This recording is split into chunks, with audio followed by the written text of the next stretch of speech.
ఈరోజు నేను చేయబోయే రెసిపీ పానకం, సలివిడి, దానిలో బెల్లం పొడి, మిరియాల పొడి, సొంటి పొడి, యాలకి పొడి కలిపేయాలి. మనకి ఇలాగా పానకం రెడీ అయిపోయినట్టే. ఇప్పుడు సలివిడి కలుపుకుందాం. రాముల వారికి ఎంతో ఇష్టమైన పానకం. ఒరిపిండి, బెల్లం పొడి, కొంచెం సలివిడిలో యాలక్కాయల పొడి వేసేసుకున్నాం. సలివిడి అయిపోయింది.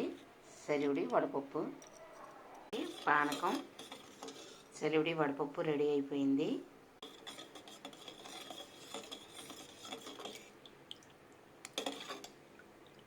ఇలా కలిపితే పానకం చాలా బాగుంటుంది.